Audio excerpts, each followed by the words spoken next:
You're listening to the only hour that ever was or ever will be. This is the most important hour in your entire life, for during this hour you will decide your future, and thus our collective futures. I'm William Cooper, and you're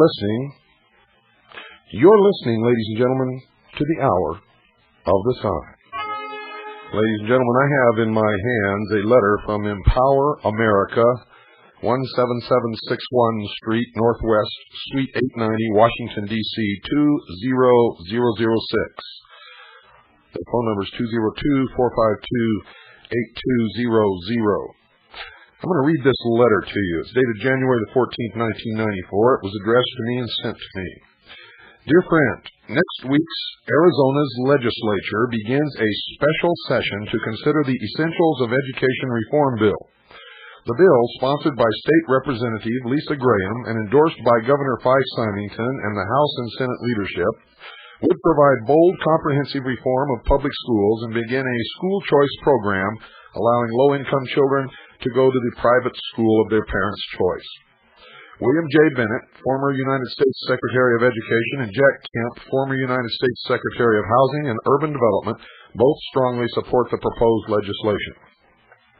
Empower America is working hard for passage of the legislation by publishing 2 editorial essays in the Arizona Republic on January the 16th, writing and calling state legislatures, urging them to vote yes, and stressing the importance of the bill during interviews with Arizona and national media. Bill Bennett will also be traveling to Arizona on January the 18th to meet with legislators and hold a press conference. Most important is enlisting your help. Making your voice heard in favor of the bill through calls and letters to your legislators can help secure passage of the legislation and secure quality education for the children of Arizona. Enclosed is a brief summary of the legislation, a Wall Street Journal editorial explaining the bill's importance, suggestions of ways you can help, and names, phone numbers, and addresses of people you, your friends, relatives, and neighbors may contact. If we can provide you with any further information, please call us at 1-800-332-2000. Thanks for your help in reforming Arizona education. Sincerely, William A. Dahl-Call, President. Folks, my concern is not this bill. It's what is Empower America in Washington, D.C. doing pushing legislation in the state of Arizona, and why is William A. Dahl-Call concerned about what school our children attend here in Arizona. When I read you the list of names connected with this organization on the left margin of this letter, maybe you will become more aware of what this is all about. It lists as the founding chairman Theodore J. Forstman, the chairman Malcolm S. Forbes, Jr., the vice chairman Vin Weber, directors William J. Bennett, Joseph A. Cannon, Nicholas C. Forstman, U.S. Congressman Newt Gingrich, Jack Kemp, Gene J. Kirkpatrick, U.S. Senator Trent Lott, Michael Novak, Julian H. Robertson, Jr., Donald Rumsfeld, Thomas W. Weissel. The president is William A. Dahl-Call, and the executive director is Charles M. Cooperman.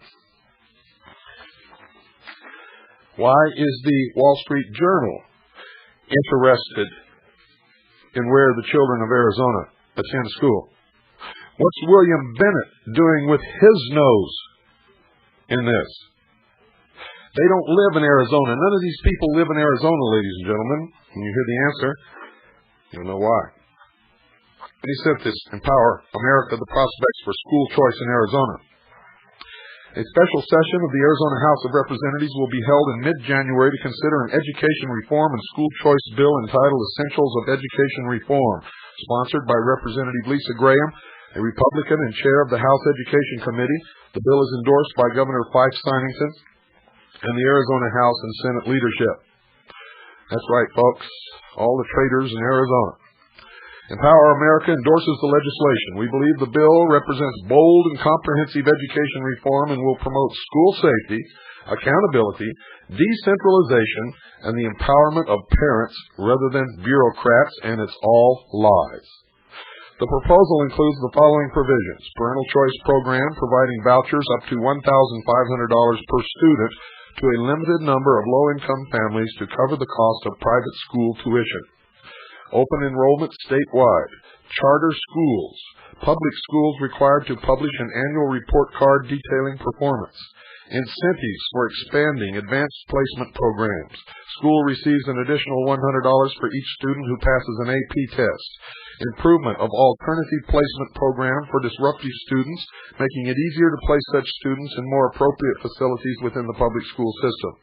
Decentralization and site-based management, expansion of at-risk funding for preschool students. The parental choice component would provide parental choice grants to a limited number of low-income parents whose children are eligible for the free lunch program. In the first year of the program, 2,000 students would be eligible for the grants. Beginning in year 5, 8,000 students would be eligible annually. What's wrong with this, folks? Doesn't it sound wonderful? They're going to give you a grant. They're going to give you a coupon. And they're going to let you take your kids to whatever school you want to take them to. And you just present this coupon and they're in. Sounds real good, doesn't it, folks? Except that it's not. It is, in fact, another step toward socialism. Remember when you said, oh, gee, if we conform to these certain rules and make application to the government, they'll help us build interstate highways. And they'll give us the money from the federal government, and it won't cost us a thing. And what happened, ladies and gentlemen? You accepted the money from the federal government, and they built a portion of an interstate highway running through your state, and then they began to tell your state what to do on not just the highway, but a whole bunch of other things. And they told your state that if they didn't go along with that, after they had accepted federal funds for that interstate highway, that they would cut off the funds. Well, you should have cut off the funds, folks. In fact, you should have never accepted it. Because by the time you pay the money that you pay for all the different things you pay, and the taxes are taken out, and you pay your income tax and all this stuff, and the money floats through the great grand bureaucracy of your state and then Washington, D.C., and gets back to you, you've already paid 5 times as much for that highway as you ever would have paid in the first place. And here they're giving out coupons, $1,500 coupons per student. Now, that's wrong, folks. If they're going to do this, you should not be required to pay on your coupon any more than you pay in taxes that go toward the school system every year. And I don't know anybody that pays $1,500 in school taxes. Do you? So where's this money going to come from? Of course, folks, you got it right. It's going to be filtered down to the states from the federal government. And before you know it, quick as a wink, these private schools will not be private anymore because the law says whoever pays the bill calls the tune. Sheeple. Those schools might be excellent schools now, but you wait until they're federalized and socialized and subsidized and mandated and paperworked, and then you'll see how good those schools will be. This is the beginning of bringing all schools, even private and religious schools, down to the level of the public school by coercing you into accepting money in the form of coupons to send your child to the school of your choice. Our recommendation is go to work, earn some money, send your child to the school of your choice. You pay for it. Keep the school private. Keep the school good. Otherwise, everybody in America will be as stupid as all of the kids who are graduating from public school today. Luckily, there are private schools and religious schools out there that you can send your children to. But if you fall for this, promoted by the Wall Street Journal and all of these scumbags in Washington, D.C. that have nothing to do with the state of Arizona, you're going to ruin the minds of your children. Not fair, you say? You say that the poor people are entitled to send their children to whatever school they want to go to? Well, if that's the case, then they're entitled to a Cadillac if they want it. They're entitled to a share in Pepsi-Cola Corporation. In fact, we should give them a whole factory. No, folks. This is the United States of America. You're entitled to what you earn. Nothing more. Nobody owes you anything. And unless you contract a debt, you don't owe anything to anyone except to be a good, responsible citizen. You sheeple out there better wake up. If it wasn't for this radio program and several other good people in this country who are doing their best and risking their lives to wake you up and try to turn this thing around,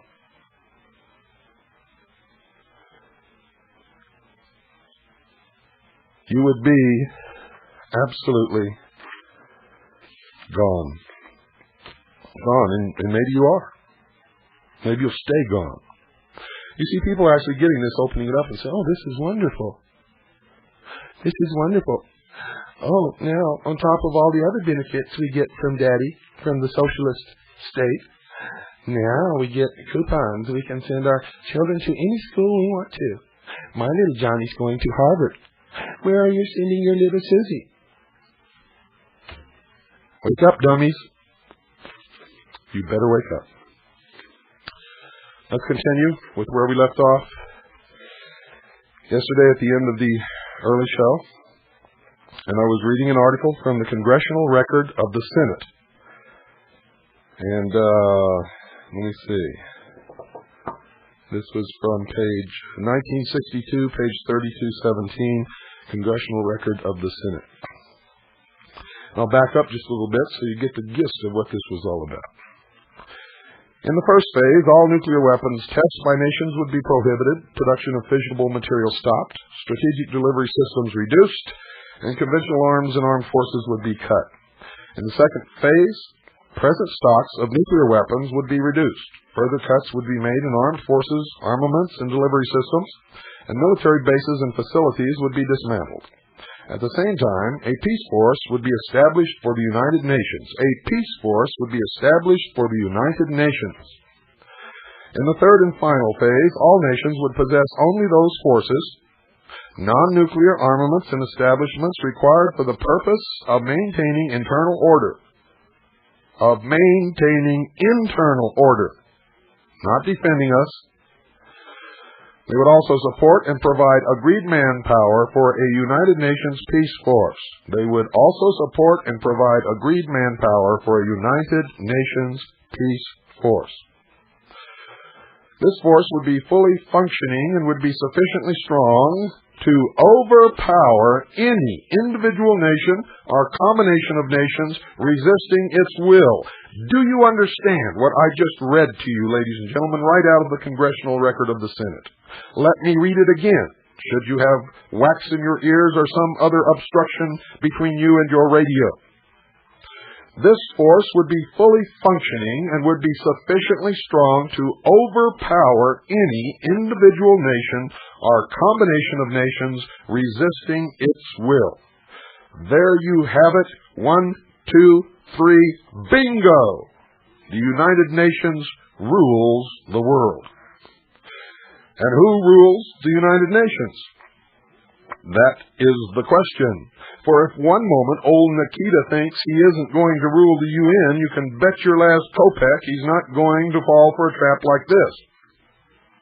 As soon as he and Mr. Nehru, Mr. Nkrumah, Mr. Sukarno, and a few other scoundrels count enough votes to come up with a winning combination, such a proposal will be a natural for them and there won't be any more kopecks left for us to count.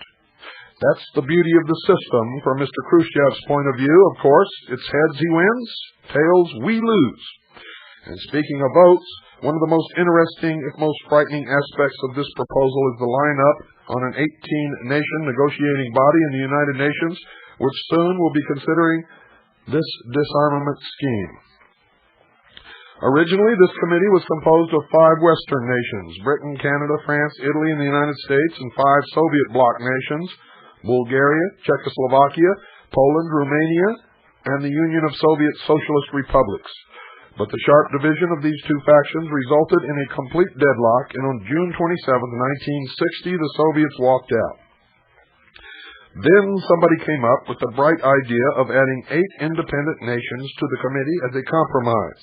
2 Asian, 2 African, 2 Latin American, 1 Middle Eastern, and 1 European. The future of this country and of the free world may very well depend upon how those 8 nations line up. At the moment, the future is looking very dark. For from Asia, they picked Burma and India. From Africa, Nigeria and Ethiopia. From Latin America, Mexico and Brazil. Egypt from the Middle East and Sweden from Europe. 5 of these nations, a clear majority, recently voted in favor of seating Red China in the United Nations and kicking Chang out. These 5 nations are Burma, Egypt, Ethiopia, India, and Sweden. Moreover, Mexico was the only Latin American nation, other than Cuba, of course, to oppose flatly a resolution by the Organization of American States calling for a foreign ministers' conference on the Cuban threat of communist invasion of the hemisphere. Brazil, which refused to support this same measure by abstaining on the vote, has already proclaimed its disapproval of any measures which the foreign ministers might take to deal with Castro. The Brazilian government has officially called upon the United States and other hemisphere nations to coexist with human communism. How many friends does this leave the United States on the all-important United Nations Disarmament Committee? You count them. I'm sick. From Mr. Clark. Readers of the record will note that my distinguished colleague made certain statements to which I take strong dissent. First, he said, every day more and more people share a growing concern for the preoccupation of the State Department and some people in high places with the issue of disarmament. Second, he said, I think it is naive and unrealistic to be preoccupied with the question of disarmament. Third, he said, we know that the communist conspiracy has no intention of coexisting with us. Mr. President, I take strong exception to each of these 3 statements. In the column which the junior senator from Texas inserted in the record, its author, Mr. Ken Thompson, referred to what he calls, as stated in the article, one of the most incredible documents ever to emerge from the foggy quarters of the State Department is a bulletin entitled Freedom from War, the U.S. Program for General and Complete Disarmament in a Peaceful World. I continue to quote from Mr. Thompson. As skeptical as I have always been of the measure of good sense and loyalty within the State Department, I never would have believed that these people we call our diplomats could so completely and unabashedly advocate the surrender of American rights and sovereignty until this bulletin appeared. Mr. President, I submit that both the junior senator from Texas and Mr. Thompson are pretty far off base in the comments which I have noted. In the first place, the program entitled Freedom from War, the United States Program for General and Complete Disarmament in a Peaceful World, is not some pamphlet dreamed up in what is referred to as the foggy quarters of the State Department. It is the fixed, determined, and approved policy of the government of the United States of America. It was laid down by President of the United States, John Fitzgerald Kennedy, in a speech he made before the United Nations on September 25th of last year, a speech which I think will ring down through the corridors of history. that program, when it was submitted by the President of the United States, had the approval not only of the State Department, but also of the President's then disarmament advisor, Mr. McCloy, who was its principal author of the Department of Defense and of the Atomic Energy Commission. It represents the fixed and determined policy of the executive arm of the United States government. Ladies and gentlemen, that is an admission by Senator Clark that what I read to you several nights ago was, in fact, exactly as the document says, the official policy of the United States government. I will now continue because there's much more here. If individuals, whether on or off this floor, desire to criticize that program, they should turn their criticism not against some subordinates in the State Department, but against the Commander-in-Chief of the Armed Forces of the United States of America, the President of the United States. I recall to members the dramatic statement made by the President in that splendid address before the United Nations to the effect that he challenged the Soviet Union to a race for peace, not a race for war. In that connection, I suggest that the program presented by our President at that time has by implication at least the full support of the Congress of the United States. Mr. President, in my view, the President's program for total and permanent disarmament under enforceable world law,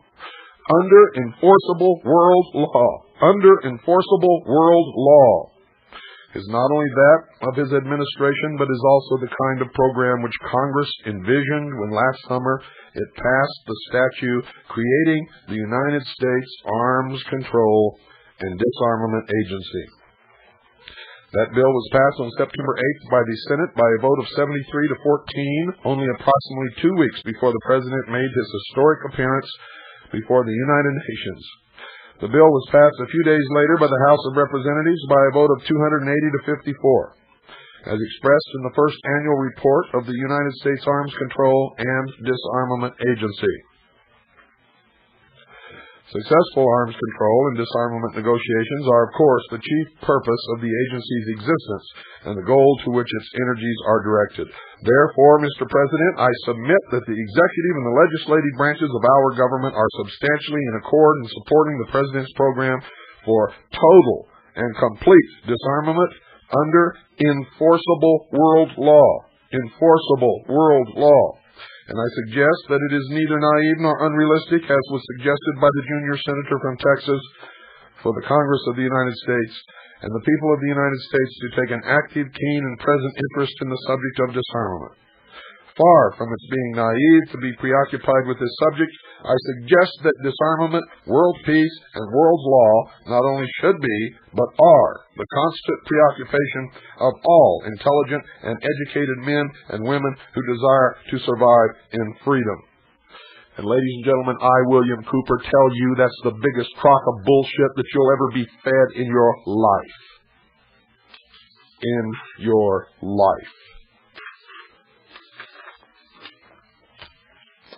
Now, let me read you the biography right out of the biographical directory of the United States Congress, the volume 1774 to 1989.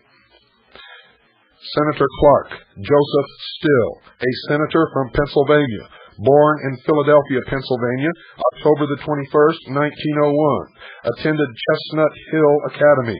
Was graduated from Middlesex School in 1919.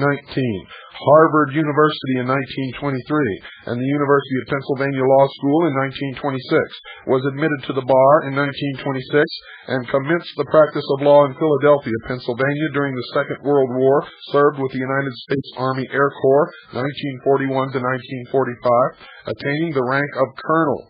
City Controller of Philadelphia 1950 to 1952. Mayor of Philadelphia 1952 to 1956. Member of the Board of Overseers, Harvard University 1953 to 1958. Elected as a Democrat to the United States Senate in 1956. Re-elected in 1962 and served from January the 3rd, 1957 to January the 3rd, 1969. unsuccessful candidate for re-election in 1968. Professor, Temple University, 1969, and here's the kicker, folks. President, World Federalist, United States of America. President, World Federalist, United States of America.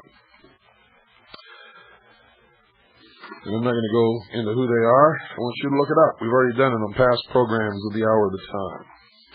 Just in short, though, it's a group devoted to the destruction of national sovereignty of all nations and the uniting of all nations in a one world government. Now we go to the Congressional Record of the House, 1954, page 5065. It's the Congressional Record of the House of Representatives, 1954, page 5065. Lethal Genocide Convention destroys individual rights. Extension of remarks of Honorable Usher L. Burdick of North Dakota in the House of Representatives, Monday, April the 12th, 1954. Mr. Burdick. Mr. Speaker, the Genocide Convention passed by the United Nations is a fine-sounding document, but like other conventions adopted by that organization, it has an ulterior purpose. The dictionary defines genocide as the systematic destruction of a racial, political, or cultural group of people. Very few people in this world can be found who would not be in favor of putting a stop to this barbarous practice. But in framing this convention, the United Nations used this great appeal as an instrument to shield its real purpose. In defining genocide, the United Nations has gone beyond all past understanding of its meaning, and under the terms of this organization interprets it if anyone, anywhere, even makes a statement reflecting upon any group or a member of any group which has the effect of injuring their feelings, then a crime has been committed and the persons making the statement are ipso facto guilty of the crime of genocide. Knowing full well that such a law cannot be enforced in the United States, the United Nations has made elaborate preparations to implement it. Now, I'm going to read this paragraph over again for you, folks.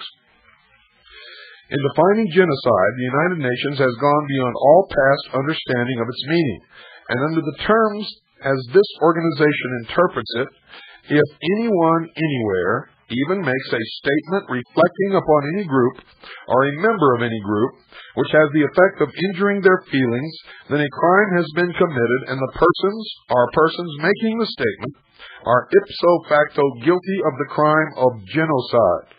Knowing full well that such a law could not be enforced in the United States, the United Nations has made elaborate preparations to implement it, and wait till you hear what those preparations are.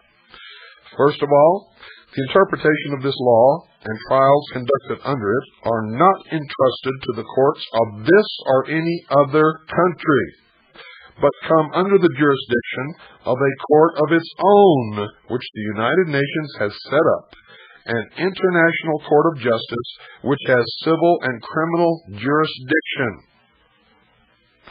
Let me read that again to you, just in case you missed it. It is proof positive that we are nothing but a vassal state of the United Nations, on top of all the other evidence we've already presented. I quote, "First of all, the interpretation of this law and trials conducted under it are not entrusted to the courts of this or any other country, but come under the jurisdiction of a court of its own, which the United Nations has set up, an international court of justice which has civil and criminal jurisdiction." Unquote. For several years now, lawyers have been working on the construction of this code. For several years now, lawyers have been working on the construction of this code. And under it, a person charged with the offense of genocide is tried wherever the United Nations may decide. The alleged offender can be taken out of this country if here is where he uttered the statements that hurt the feeling of some group or a member of a group and sent to any other country or the United Nations or wherever the United Nations deems proper for trial. I hope you've got a pad of paper and a pen with you, and I hope I hope that you're here when I come back. Don't go away, folks. I'm going to back up just one paragraph to make sure that you didn't miss anything. For several years now, lawyers have been working on the construction of this code, and under it, a person charged with the offense of genocide is tried wherever the United Nations may decide. The alleged offender can be taken out of this country if here is where he uttered the statements that hurt the feeling of some group or a member of a group and sent to any country the United Nations deems proper for trial. When he is tried, and it may be for his life, he does not have the protection of the Constitution and the laws of the United States, but he is subject to the United Nations Code of Law and its Constitution. In order to get around the provision of our Constitution in regard to free speech, a free press, and free religion, and deny the citizens of this country that protection, the Genocide Convention and the Covenant of Human Rights bodily attempt to redefine these landmarks of liberty, and a new definition of free speech, a free press, and free religion appear. It flatly denies the terms of our Constitution, which guarantee these fundamental rights to the people of this country, and sets up conditions that were not even thought of or discussed in our Constitutional Convention. The effect of this new definition of these three basic rights actually is to set aside the provisions of our own Constitution. And that's what I've been telling you all along. This, ladies and gentlemen, is Mr. Burdick, the Honorable Usher L. Burdick of North Dakota, making this speech in the House of Representatives on Monday, April 12, 1954. Since then, the United States has adopted in law the Genocide Convention and the Covenant of Human Rights. And it was all done within the last 4 years. Don't believe it? Go look, sheeple. There is no Constitution. There is no United States of America. It is a counterfeit, illegal, unlawful, unconstitutional, treasonous government sitting in Washington, D.C. today. Most of the politicians who have supposedly been serving the people of this great nation since 1933 have been traitors. I know you don't like to hear it, but it's the truth. Nobody ever likes to hear the truth, do they? I'll continue. Why is it necessary to abrogate our own Constitution in any particular if the only purpose of the convention is to put a stop to the crime of genocide? Does any provision of our Constitution favor genocide? No, sir, not a single provision. Why cannot our own courts be trusted to handle the crime of genocide? No, sir, they cannot be trusted. Hence, the United Nations builds a court of its own in defiance of the protection given by United States courts to every person charged with crime. And remember, folks, just saying something that might hurt the feelings of some person or some group is not genocide, but under this convention, that's exactly what you will be tried for. And it's happened many times. Every move made by the United Nations in framing its various conventions are of the same character as this Genocide Convention. The Covenant of Human Rights is another example. It sounds well on the face of it, but immediately it attacks the Constitution of the United States. The very Charter of the United Nations does the same thing. The United Nations is not an organization to preserve peace, but a sinister attempt to form a world government with a House and Senate, a judicial system, a tax system, and a police system. UNESCO is another attempt to destroy the United States. In that agency, patriotism is attacked. And instead of building love of country, the United Nations Educational, Scientific, and Cultural Organization directly attempts to eradicate it. Children are taught that reverence for the great men of our past tends to build a strong national spirit, and that conflicts with the United Nations' design to build a strong reverence for a world government. So they have stopped teaching these things in our schools. Nothing in the United Nations has yet proposed in any field seems willing to accept our Constitution and way of life as it is, and to proceed constitutionally. Every move made is a move to abrogate or redefine or amend our Constitution. The purpose behind this drive is to prepare the United States for entry into a world government. And under our Constitution, this cannot be done. The sovereignty of the United States is squarely and firmly based upon the Constitution. And unless it can be abrogated, our great republic cannot be taken into this spurious world government. Ours is the only government in the world that unqualifiedly exists for the people. The people built it. It was done by them. It was done for them. Most foreign countries have the opposite view. There, the people exist for the government. How in the world can true loyal Americans believe that a government like ours could mix with governments of opposite views and present a mongrel world government that does not believe in our Constitution? The avowed purpose of the United Nations was to bring peace to the world. It had a great appeal to all classes because in this country the people do not want war. But time has revealed the fact that the United Nations is more concerned with changing the Constitution of the United States than it is with world peace.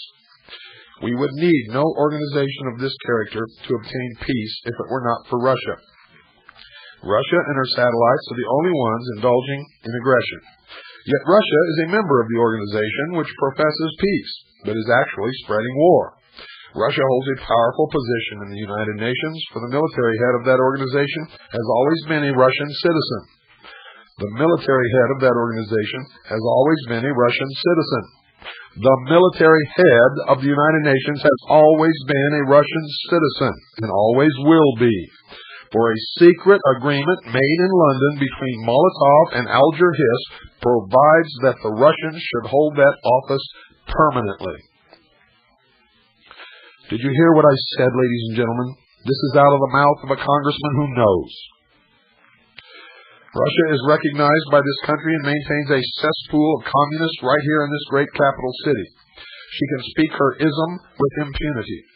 She gets all the privileges of the United Nations, yet her daily action is absolutely against what the United Nations was avowedly organized for. Under the United Nations and under the recognition of our government, Russia has a powerful position of advantage from which to carry on her Cold War and cause us to expend ourselves until we are resourceless. That is the doctrine put forward by Karl Marx, and the Russians follow that course not only gladly, but thoroughly and consistently. Russia's only hope to overrun the United States is to do it by intrigue and the spread of communism among our own people. And through our recognition of her and her position in the United Nations, this process is going forward to the everlasting satisfaction of the Soviets. Joseph McCarthy, ladies and gentlemen, was absolutely right. He just didn't know what to call them. You can call them communists if you want. You can call them socialists if you want. But it all comes right out of the secret societies that are responsible for these political viewpoints. And they spawn more socialists and more communists. Our country today is in the hands of international socialism and communists. It's being run by members of all of these secret societies. And all you got to do is pick up a copy of Who's Who in America, a copy of the Congressional biographical statements,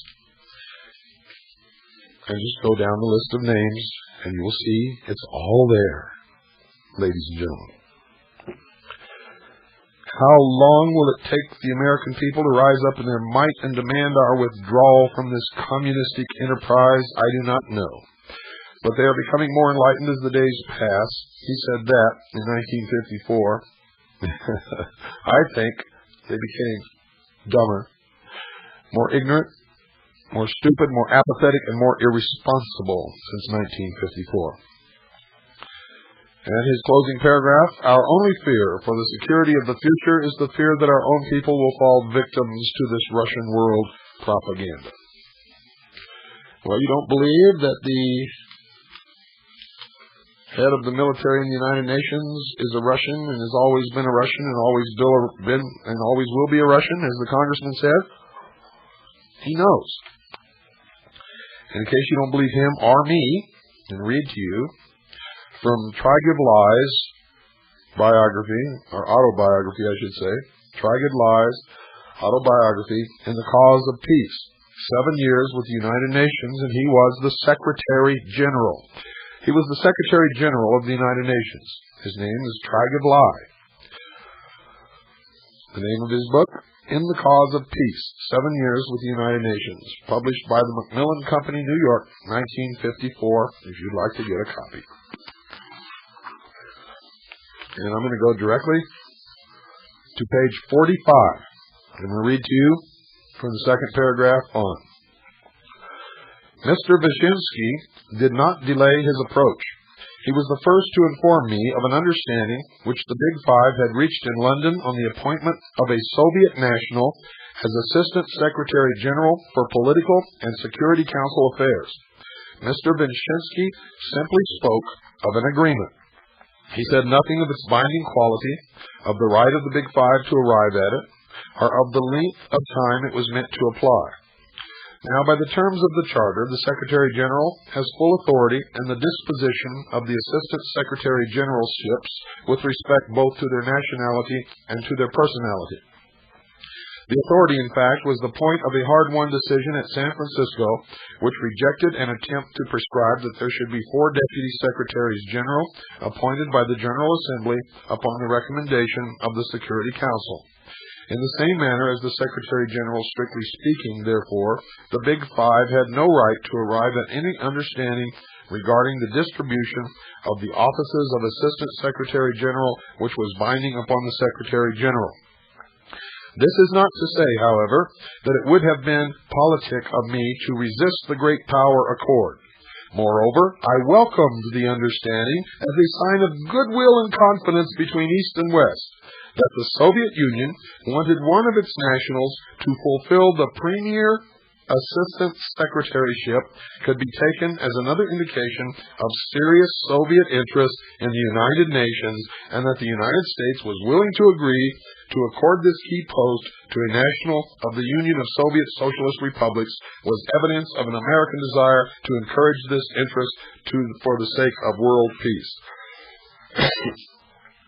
Every single person occupying that position, which is the military head of all United Nations forces, is the man into whose hands all the intelligence of the United Nations is delivered, has always been a member of the USSR, and is now a Russian, and will always be, ladies and gentlemen, because that is what was agreed to.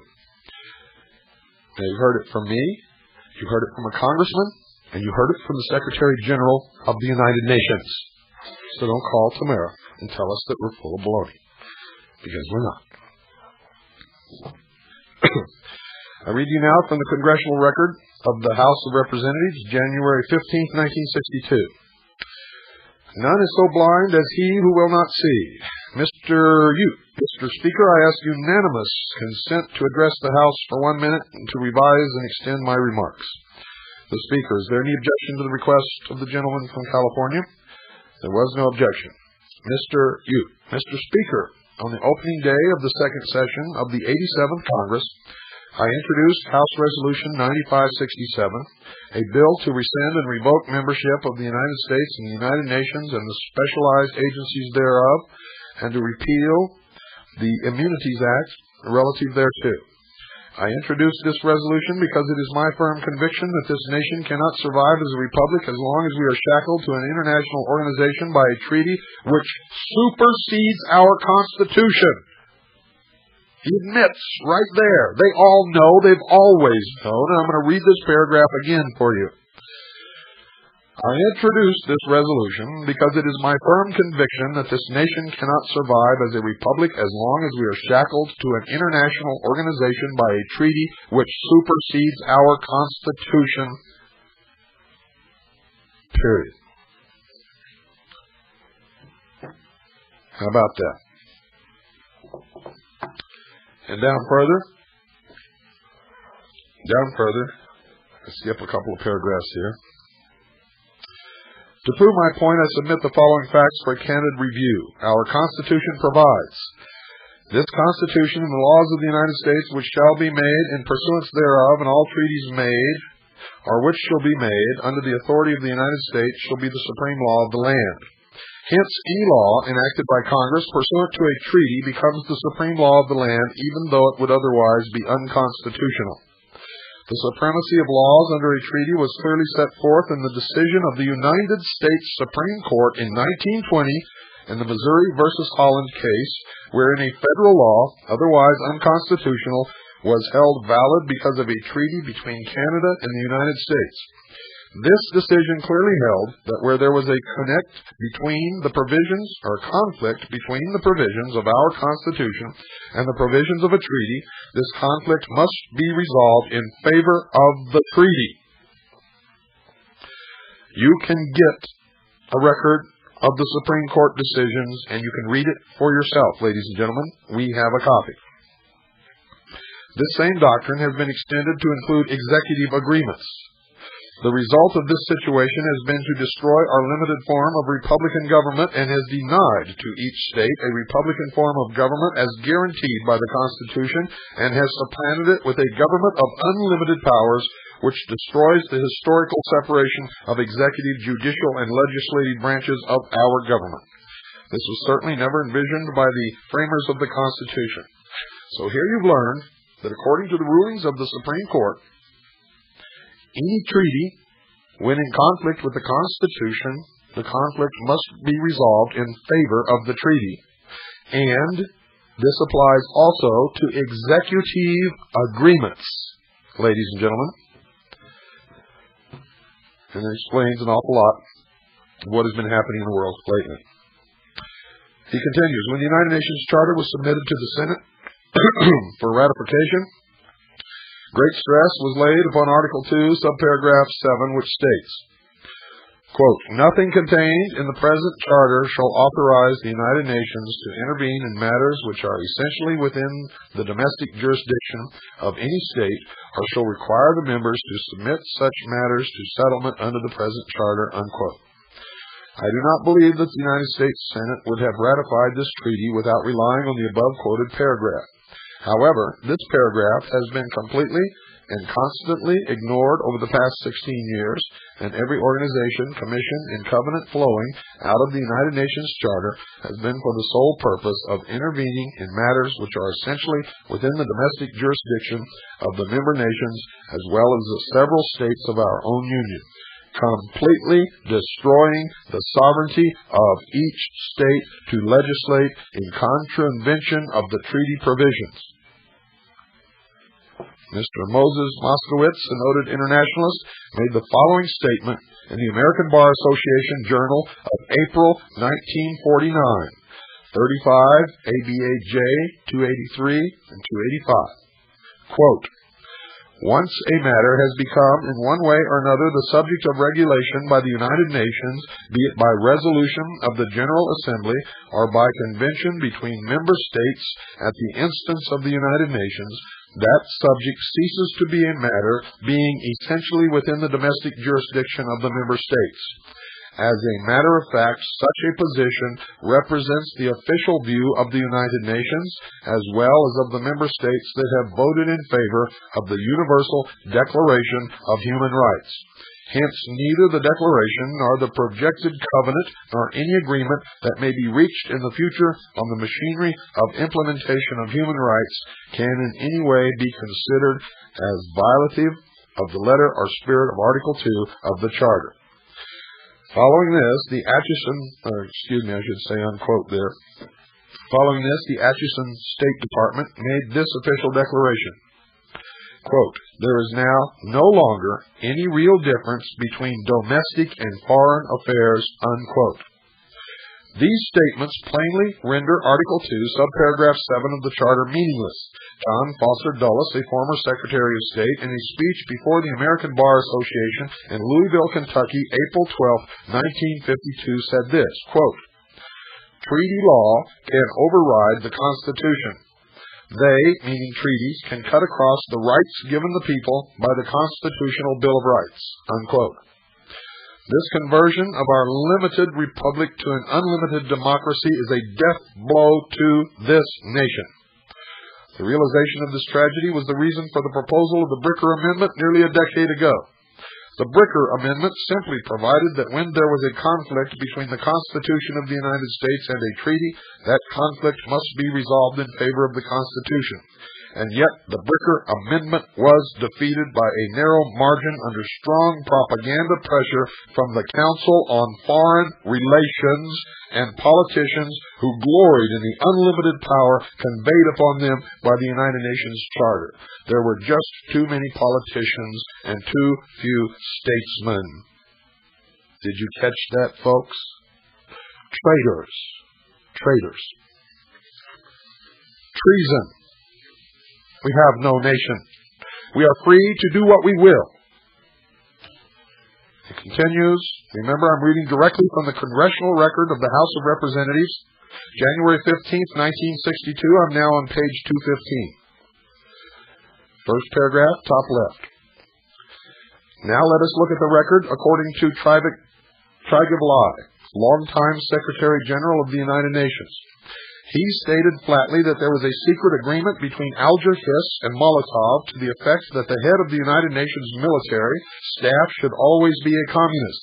That agreement has never been broken, and we have had a succession of communists filling that post, the present one being Mr. Arkadov.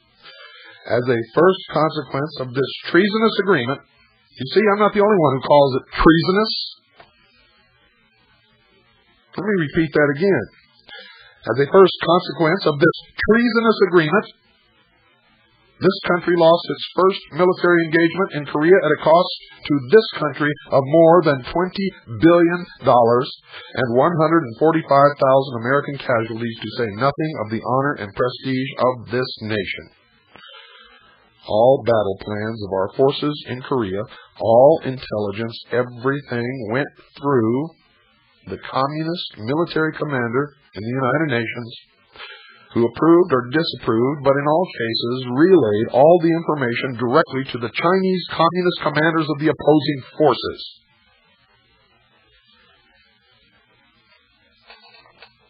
I continue. This was the first war in which we engaged not as the United States military force, but as a United Nations force, although we contributed 90% of the men and the money. How convenient this was to the communists to have one of their own men as head of the United Nations military staff. Good night, folks. I've run out of time. God bless each and every single one of you, and for God's sake, wake up.